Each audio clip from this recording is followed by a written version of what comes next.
Hello student, good afternoon everyone, welcome to BD chemistry. तो चलो बच्चों, आज हम स्टार्ट कर रहे हैं बीडी केमिस्ट्री के माध्यम से केमिकल बॉन्डिंग, क्लास 11 केमिस्ट्री का केमिकल बॉन्डिंग। बहुत ही इम्पॉर्टेंट टॉपिक है केमिकल बॉन्डिंग।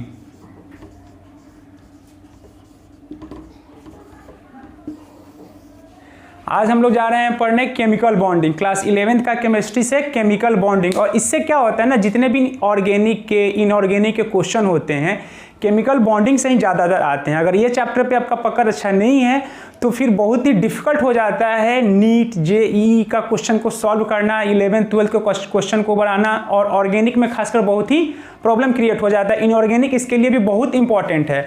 अगर आपका इनऑर्गेनिक अच्छा करना है तो इसलिए आपको केमिकल बॉन्डिंग पे पकड़ होना ही चाहिए। तो हम स्टार्ट करते हैं chemical bonding. What is chemical bonding? चलिए हैशटैग लिख के यहाँ पे इसका डिफिनीशन लिखिए। It is a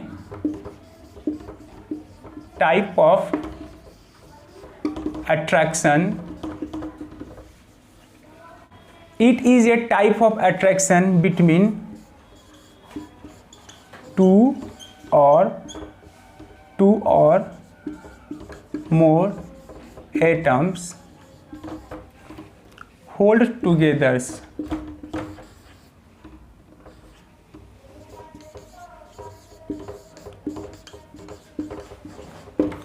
it is a type of attraction. Chemical bond होता है क्या? एक प्रकार का अट्रैक्शन होता है दो बॉन्डों के बीच में, दो मॉलिक्यूल, दो एटम के बीच में कैसा बॉन्ड बनता है, उसी को हम लोग क्या बोलते हैं? Chemical bond. और हम लोग पढ़ क्या रहे हैं? Chemical bonding. अब देखिए केमिकल बॉन्डिंग में हमको पढ़ना है बॉन्ड। एक पढ़ना है हम लोगों को इलेक्ट्रोवैलेंट बॉन्ड,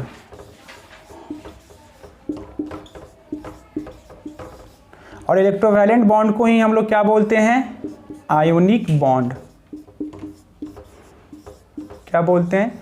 आयोनिक बॉन्ड। और दूसरा पढ़ना है कोवैलेंट बॉन्ड। कोवैलेंट बॉन्ड में बहुत प्रकार के टाइप्स होते हैं। इसमें आता है पोलर, नॉन पोलर,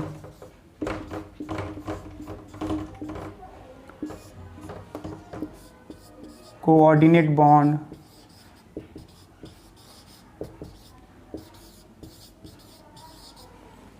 ठीक है। तो आप लोग इसको राइट डाउन कर लीजिए। चलिए अब यहां पे ध्यान दीजिए, ionic bond.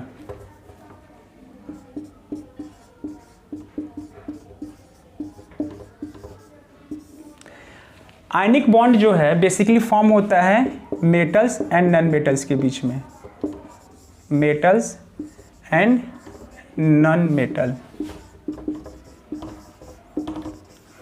Metals and non metals के बीच में आयनिक बॉन्ड फॉर्म होता है। जैसे एग्जांपल्स देखिए, सोडियम हो गया, मैग्नीशियम हो गया, फिर एल्युमिनियम हो गया आपका। Sodium atomic number 11 281, magnesium atomic number 12 282, aluminium atomic number 13 283।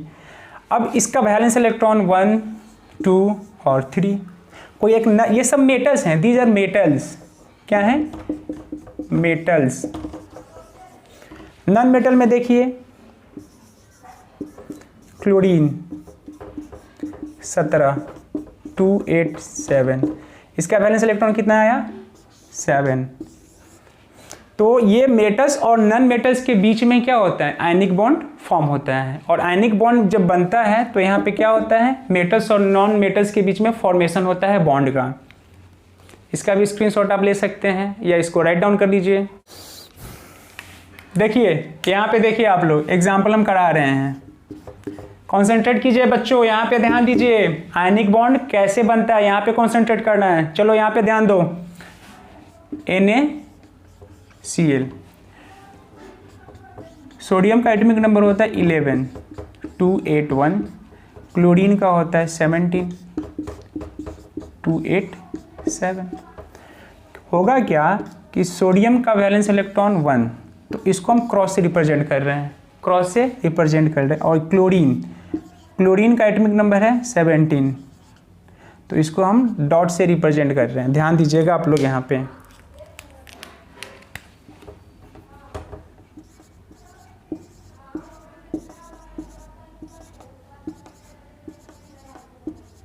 दो 2 4 2 6 और 7। अब ये क्या करेगा, एक इलेक्ट्रॉन इसको दे देगा।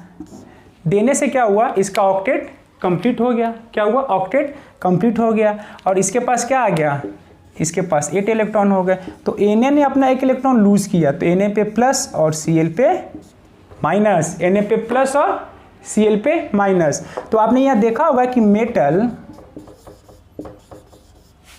लूजेज 1 इलेक्ट्रॉन, 1 इलेक्ट्रॉन लूज किया, तो NaCl हो गया, Na पे प्लस और Cl पे माइनस। इसको भी आप लोग राइट डाउन कर लीजिए। एक और एग्जांपल देखिए यहीं पे,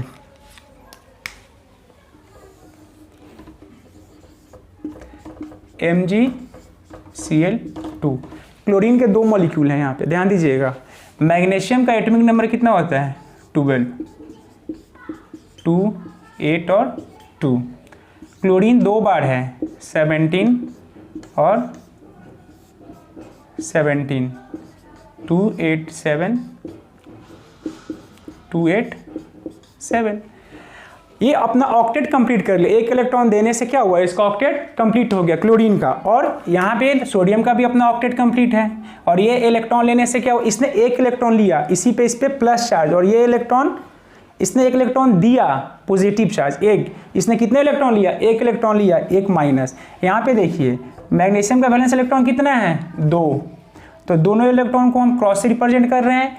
क्लोरीन के कितने मॉलिक्यूल हैं, 2, कितने कितने इलेक्ट्रॉन हैं, 7, 2 4 6 1 7, 2 4 6 और 1 7। यहाँ पे कितना इलेक्ट्रॉन ट्रांसफर करेगा, ये 1 इलेक्ट्रॉन इसको देगा, 1 इलेक्ट्रॉन ये इसको मिलेगा। इसका भी ऑक्टेट कंप्लीट हो गया, इसका भी ऑक्टेट कंप्लीट हो गया। क्या हो रहा है, transfer of electron between 2 atoms. Metal और नॉन मेटल के बीच में फॉर्मेशन हो रहा है आयनिक बॉन्ड का। इसी को इलेक्ट्रोवैलेंट बॉन्ड भी बोलते हैं या आयनिक बॉन्ड भी बोलते हैं। तो यह क्या हुआ, Mg पे +2 और Cl पे 2 माइनस, MgCl2। समझ में आ रहा है ना, +2 और -2, नेट चार्ज क्या हो गया, 0। तो ध्यान देने वाली बात यह है कि जो आयनिक बॉन्ड होता है या इलेक्ट्रोवैलेंट बॉन्ड होता है, किसके बीच में बनता है, मेटल और नॉन मेटल के बीच में बनता है। इसका भी आप लोग स्क्रीनशॉट ले लीजिए या इसको लिख लीजिए जल्दी। हो गया। चलिए एक एग्जांपल और आपको दिखाते हैं आयनिक बॉन्ड का, इलेक्ट्रोवैलेंट बॉन्ड का। चलिए यहाँ पे देखिए, AlCl3, एल्युमिनियम का एटॉमिक नंबर 13 कितना होता है, 13। इसका 2 8 3, क्या हुआ, 2 8 और 3। बैलेंस इलेक्ट्रॉन कितना, 3, मेटल है ना। और क्लोरीन के कितने मॉलिक्यूल हैं, 3, 2 8 7 2 8 7 2 8 और 7। अब देखिए क्या होगा ना कि ये 1 इलेक्ट्रॉन इसको देगा, 1 इलेक्ट्रॉन ये इसको देगा, 1 इलेक्ट्रॉन ये इसको देगा। देने के बाद क्या होगा, ऑक्टेट कंप्लीट हो जाएगा। क्लोरीन का ऑक्टेट कंप्लीट हो जाएगा। ऑक्टेट कंप्लीट करने के लिए कितने इलेक्ट्रॉन की जरूरत पड़ती है, 8 इलेक्ट्रॉन की। और ये 3 इलेक्ट्रॉन देने के पास भी इसका अपना ऑक्टेट खुद का कंप्लीट है। अब देखिए यहाँ पे क्या होगा, ट्रांसफर ऑफ इलेक्ट्रॉन। तो एल्युमिनियम के पास कितने इलेक्ट्रॉन, 3, वैलेंस शेल के इलेक्ट्रॉन 1 2 3। यहाँ पे तीनों को मैंने क्रॉस से दिखाया। और इसके कितने मॉलिक्यूल हैं, 3 मॉलिक्यूल हैं।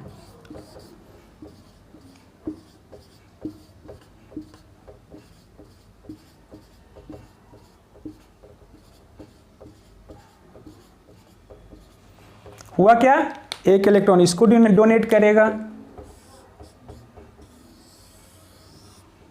1 इलेक्ट्रॉन इसको डोनेट करेगा, 1 इलेक्ट्रॉन ये इसको डोनेट करेगा।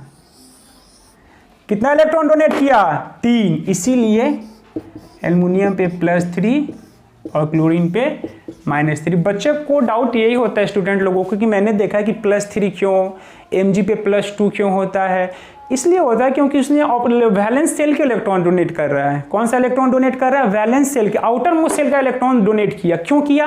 क्योंकि क्लोरीन का अपना ऑक्टेट कंप्लीट हो जाएगा और इसके देने से यहाँ पे क्या हुआ, इसका खुद का ऑक्टेट कंप्लीट है, इसलिए Al पे +3। अब समझ में आया? Na पे प्लस, Mg पे +2, Al पे +3 क्यों होता है? बस मैं यही बता रहा था, यही कंसेप्ट क्लियर करना है, ये इसी कंसेप्ट को क्लियर करना है कि +1 क्यों होता है, +2 क्यों होता है, +3 क्यों होता है। क्योंकि इसने 1 इलेक्ट्रॉन डोनेट किया, इसने 2 इलेक्ट्रॉन डोनेट किया, इसने 3 इलेक्ट्रॉन डोनेट किया, वैलेंस सेल का इलेक्ट्रॉन डोनेट किया है। देखिए आउटर मोस्ट ऑर्बिट, इसका वैलेंस इलेक्ट्रॉन कितना है? 3, 7, 7, 7। तो ये जो फॉर्मेशन हुआ आयनिक बॉन्ड का या इलेक्ट्रोवैलेंट बॉन्ड का, कैसे हुआ? समझ में आया ना? मेटल और नॉन। क्लोरीन क्या है? Non metal. एल्युमिनियम क्या है? मेटल। मैग्नीशियम क्या है? मेटल। सोडियम क्या है? मेटल। चलिए इसका स्क्रीनशॉट आप लोग ले लीजिए। अब यहां पे हम देखते हैं कोवैलेंट बॉन्ड, हैशटैग लिख के लिखिए covalent bond. Ionic bond clear हो चुका है। अब देखिए कोवैलेंट बॉन्ड, देखिए कोवैलेंट बॉन्ड में क्या होता है? Sharing of electron between two molecules. Sharing of electron क्या होता है? Sharing of electron between two molecules. समझ में आया? Sharing of electron between two molecule. तो कोवैलेंट बॉन्ड क्या होता है? Sharing of electron between two molecule of same atom या डिफरेंट एटम। ध्यान दीजिएगा, जैसे हम ये कहना चाह रहे हैं एग्जांपल में HCl, O2, N2, इन दोनों के बीच में, इन तीनों कंपाउंड के बीच में क्या होता है? Sharing of electron. जैसे देखिए क्या है? ऑक्सीजन, O2 का एग्जांपल अब देखिए ध्यान से। ऑक्सीजन एटॉमिक नंबर 8, 2 और 6। ऑक्सीजन एटॉमिक नंबर 8, 2 और 6। इसके पास वैलेंस इलेक्ट्रॉन कितना? 6। इसके पास 6। तो ऑक्सीजन के पास कितने इलेक्ट्रॉन? Valence electron 6। 2, 2, 4, 2, 6, 2, 2, 4 और 2, 6। शेयरिंग ऑफ इलेक्ट्रॉन क्या हुआ? शेयरिंग ऑफ इलेक्ट्रॉन 2, 2, 4, 2, 6 और 2, 8। 2, 2, 4, 2, 6, 2, 8। दोनों के बीच में क्या हो गया? शेयर हो गया। शेयर होने से क्या होगा? इसका ऑक्टेट कंप्लीट हो गया। तो यानी इसका मतलब ये हुआ कि ऑक्सीजन और ऑक्सीजन के बीच में डबल बॉन्ड, और एक बॉन्ड में कितने इलेक्ट्रॉन? 2 इलेक्ट्रॉन। एक बॉन्ड में कितने इलेक्ट्रॉन? 2। तो टोटल कितने इलेक्ट्रॉन हुए? 4 electron. That's a very important. Oxygen oxygen के बीच में डबल बॉन्ड, और एक बॉन्ड में कितने इलेक्ट्रॉन होते हैं? 2 इलेक्ट्रॉन। एक बॉन्ड में कितने इलेक्ट्रॉन? 2 इलेक्ट्रॉन। एक और एग्जांपल आप देखिए HCl का। हाइड्रोजन का एटॉमिक नंबर 1, क्लोरीन का एटॉमिक नंबर 17। एक क्लोरीन के पास 7 इलेक्ट्रॉन, 2, 2, 4, 2, 6, 7।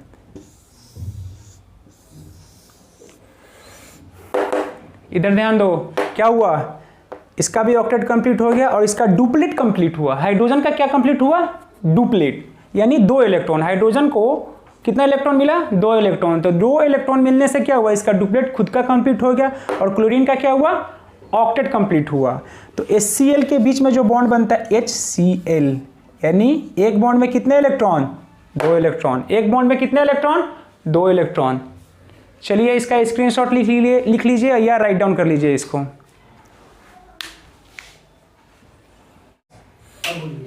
चलिए एक और एग्जांपल देखते हैं कोवैलेंट बॉन्ड का।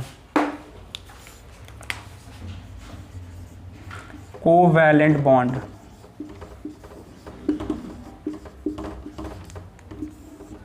N2, nitrogen. देखिएगा नाइट्रोजन का एटॉमिक नंबर होता है 7, 2, 5। नाइट्रोजन का एटॉमिक नंबर होता है 7, 2 और 5। कॉन्सेंट्रेट कीजिएगा, यहाँ पे ध्यान दीजिएगा। अब क्या हुआ? नाइट्रोजन के पास कितने इलेक्ट्रॉन? बैलेंस सेल में 5, 2, 5, 2, 3, 4 और 5। यहाँ पे भी शेयरिंग ऑफ इलेक्ट्रॉन होगा। कोवैलेंट बॉन्ड है, शेयरिंग ऑफ इलेक्ट्रॉन।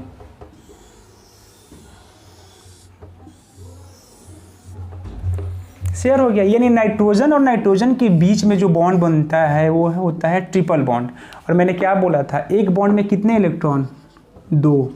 एक बॉन्ड में कितने इलेक्ट्रॉन, 2। एक बॉन्ड में कितने इलेक्ट्रॉन, 2। अब समझ में आया एन ट्रिपल बॉन्ड एन क्यों होता है, क्योंकि यहाँ पे 6 इलेक्ट्रॉन का शेयर होता है और एक बॉन्ड में कितने इलेक्ट्रॉन, 3। तो आई थिंक आप लोगों का कोवलेंट बॉन्ड से रिलेटेड एग्जाम्पल्स समझ में आ गया होगा कि कोवलेंट बॉन्ड किसको कहते हैं। यहाँ पे शेयरिंग ऑफ जो इलेक्ट्रॉन होता है कैसे होता है। यहाँ पे कोई चार्ज डेवलप नहीं होता है, यहाँ पे चार्ज डेवलप नहीं होता है, यहाँ पे शेयरिंग ऑफ इलेक्ट्रॉन होता है। चलिए इसका स्क्रीनशॉट या राइट डाउन कर लीजिए कॉपी पे। चलिए गाइस अब ध्यान दीजिए यहाँ पे। अब हम आपको समझाने जा रहे हैं कोऑर्डिनेट बॉन्ड। बहुत ही इंपॉर्टेंट है कोऑर्डिनेट बॉन्ड। बहुत सारे बच्चों को डाउट रहता है कि सर कोऑर्डिनेट बॉन्ड होता है कैसे है, कोऑर्डिनेट बॉन्ड किसको कहते हैं, कोऑर्डिनेट बॉन्ड। ध्यान दीजिएगा,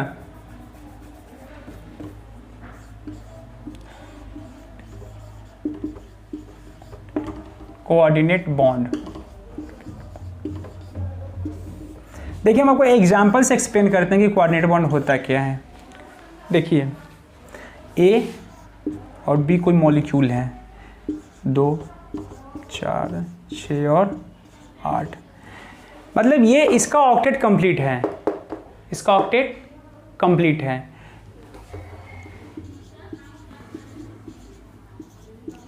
और बी का ऑक्टेट कंप्लीट नहीं है। इसके पास कितने इलेक्ट्रॉन है, 8। इसके पास कितने इलेक्ट्रॉन है, 6। तो ए का ऑक्टेट कंप्लीट है और बी का ऑक्टेट कंप्लीट नहीं है। अब इसको लिख सकते हैं octet deficient compound, octet deficient.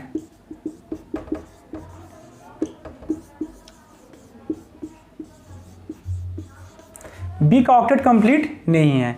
होगा क्या कि ये जो 2 इलेक्ट्रॉन है ना इसके साथ शेयर कर लेगा। क्या करेगा, ए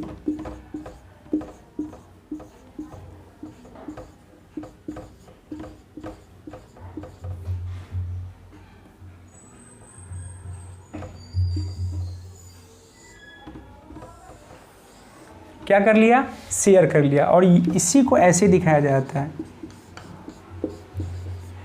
इसी को बोलते हैं coordinate bond. Octet deficient compound यानी एक का ऑक्टेट कंप्लीट है और एक का ऑक्टेट कंप्लीट नहीं है और दोनों के बीच में जो शेयर होता है उसी को क्या बोलते हैं, कोऑर्डिनेट बॉन्ड। और इसको एरो से रिप्रेजेंट किया जाता है।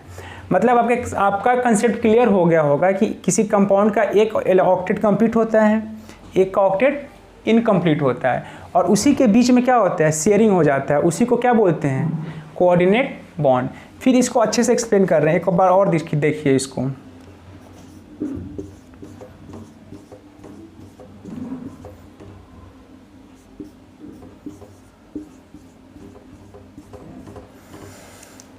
इसने एक इलेक्ट्रॉन दिया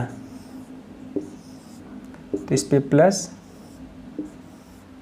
इस पे माइनस, 2, 2, 4, 2, 6 एक साथ। इसने एक इलेक्ट्रॉन इसको दिया तो एक प्लस और एक माइनस। फिर क्या होगा,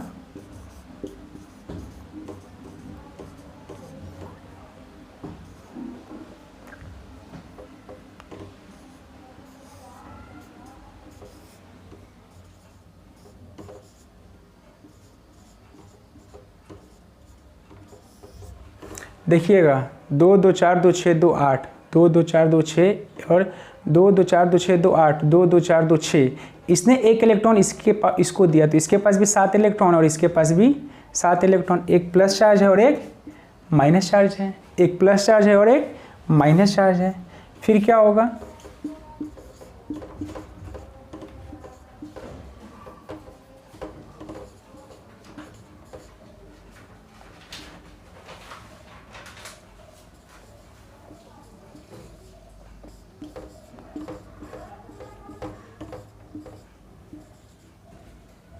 समझ में आया।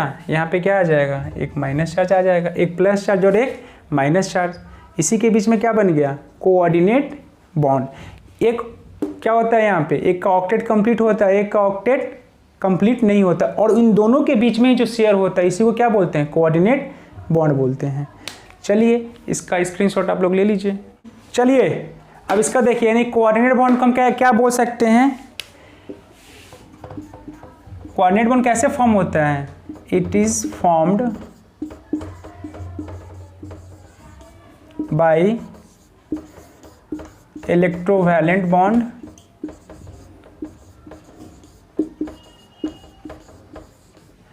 And covalent bond. एक इलेक्ट्रोवैलेंट बॉन्ड होता है और एक कोवैलेंट बॉन्ड होता है, शेयरिंग भी होता है और ट्रांसफर भी होता है। समझ में आ रहा है ना। कोऑर्डिनेट बॉन्ड बहुत ही इंपॉर्टेंट था, कोऑर्डिनेट बॉन्ड कैसे बनता है। चलिए स्टूडेंट, तो एक टॉपिक आज का क्लियर हुआ, आयनिक बॉन्ड, कोवैलेंट बॉन्ड और electrovalent bond, ionic bond, covalent bond और कोऑर्डिनेट बॉन्ड के बारे में। चलिए इसका स्क्रीनशॉट ले लीजिए, राइट डाउन कर लीजिए, फिर मिलते हैं नेक्स्ट टॉपिक में। All the best.